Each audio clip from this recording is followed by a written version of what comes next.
ओम शांति। शिव का अर्थ है कल्याणकारी।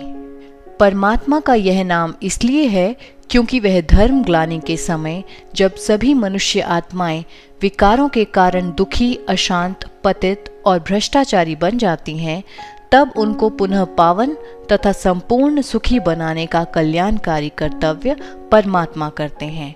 शिव परम धाम में निवास करते हैं और वे कर्म भ्रष्ट तथा धर्म भ्रष्ट संसार का उद्धार करने के लिए ब्रह्मलोक से नीचे उतरकर एक मनुष्य के शरीर का आधार लेते हैं।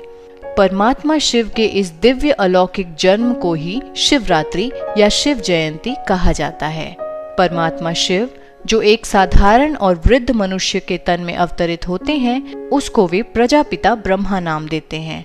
उन्हीं की याद में शिव की प्रतिमा के सामने ही उनका वाहन नंदीगण दिखाया जाता है, क्योंकि परमात्मा सर्व आत्माओं के माता पिता हैं। इसलिए वे किसी माता के गर्भ से जन्म नहीं लेते, बल्कि ब्रह्मा के तन में प्रवेश ही उनका अवतरण कहलाया जाता है।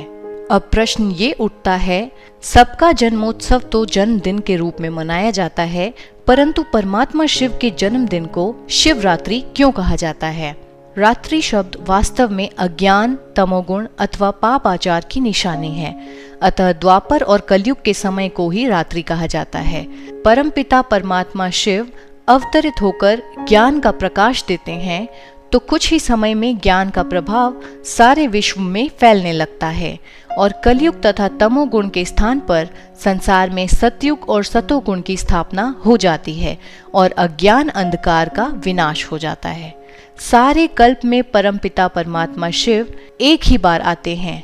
परमपिता परमात्मा शिव के आने के बाद थोड़े ही समय में यह सृष्टि वैश्यालय से बदलकर शिवालय बन जाती है और नर को श्री नारायण तथा नारी को श्री लक्ष्मी पद की प्राप्ति होती है। इसलिए शिवरात्रि हीरे तुल्य है। सृष्टि का कल्याण करने के लिए परमात्मा शिव सबसे पहले 3 सूक्ष्म देवताओं की रचना करते हैं, अर्थात ब्रह्मा, विष्णु और शंकर को रचते हैं और इस कारण उन्हें शिव त्रिमूर्ति भी कहा जाता है।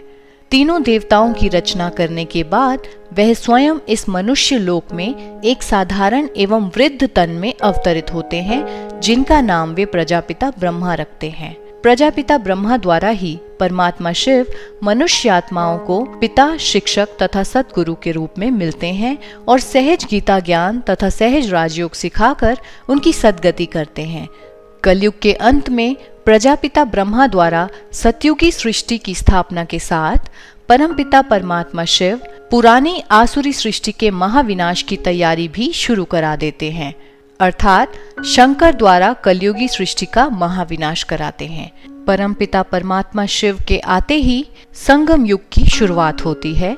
इस प्रकार परमपिता परमात्मा शिव मनुष्य आत्माओं में दैवी सृष्टि की पालना के संस्कार भरते हैं, जिसके फल स्वरूप ही सतयुग में श्री नारायण तथा श्री लक्ष्मी तथा सूर्यवंश के अन्य राजा प्रजा पालन का कार्य करते हैं।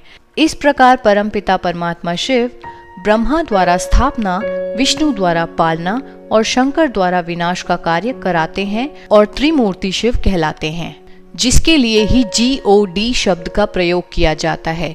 GOD अर्थात गॉड, जिसमें G का अर्थ है जनरेटर, O अर्थात ऑपरेटर एंड D अर्थात डिस्ट्रॉयर।